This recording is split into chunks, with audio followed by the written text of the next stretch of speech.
Morning. I was out here this morning getting some chaga ready to mail to a friend, and I'm gonna go through making a little bit of chaga tea. It's pretty easy to do. You don't have to use an outside stove. You can do this in the house.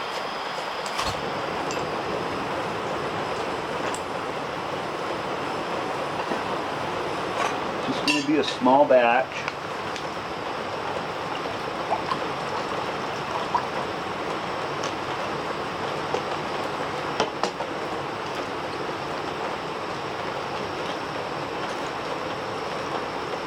Now, I'm just doing a small batch so it doesn't take a long time to get it to boil.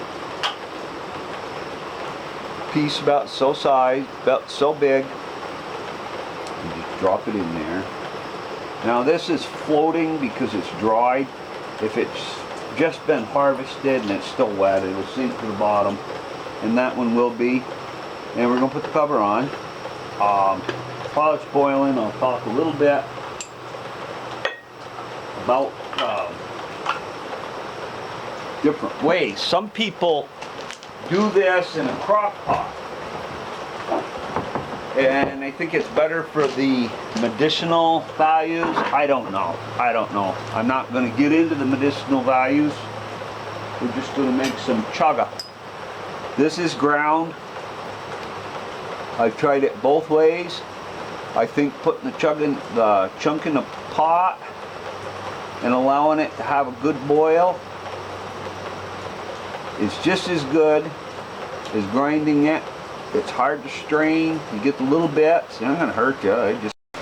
Okay, I don't know how much I got on the first card, but we're brewing up some chaga tea. And I ran out of card space here, so I had to change cards. We boiled it a good 20 minutes, and I'm going to shut it off.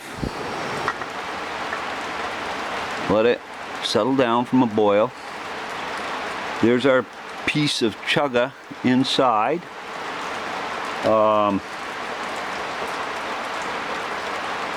It's hot. Gee, I wonder why.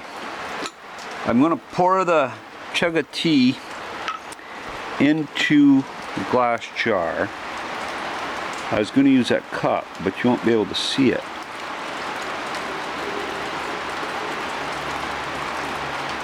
Hopefully it doesn't break.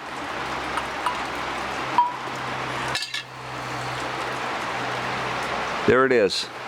You can see the color. Got good color. If you think it's a little strong, add a little more water with it once it's boiled. The reason I like to give it a good boil, it does come out of the woods. It kind of sterilizes it. I'm not sure it needs to be. Now this piece of chaga right there, let it dry out, and you can use that to make 3 or 4 batches of chaga tea. Maybe you'll boil it a little longer next time, that's all. And when it gets so, you don't get any flavor or color out of it anymore. For the bushcrafters, it makes excellent tinder.